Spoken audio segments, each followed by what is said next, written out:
zai yiwu a ce kana da mata ba ta da lokacinka dan menene kullum tana yawo me amfanin auren?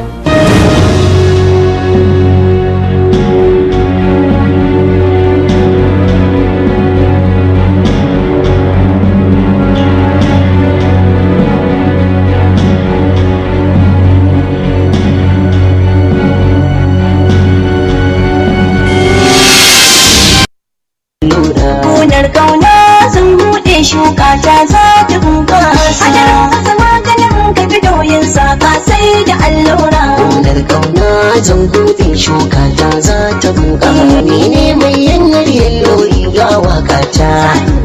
Ko mun yi faɗa da ke a yau mun sasanta. A cikin mata ke ɗaya ce alƙiblata. Kulki ka manta waka ne muke indosa. Rashin mutuncin kuma yanzu kaina zai koma ki shiga da kawata cikin wannan harkar a wani dalili? Ai ban ba za ta kuma faɗa ta yarda. So ban yadda ba kuma ban lamunta ba a gidan da ba kar ido ya sace da irin wannan. Kar ki manta fa ni ma ina da haƙƙi ba kai idan kina da haƙƙi a kai. Karfe 2 dare fa yanzu karfe 2 fa. To karfe 2 ba ka jin maulidi ake yi.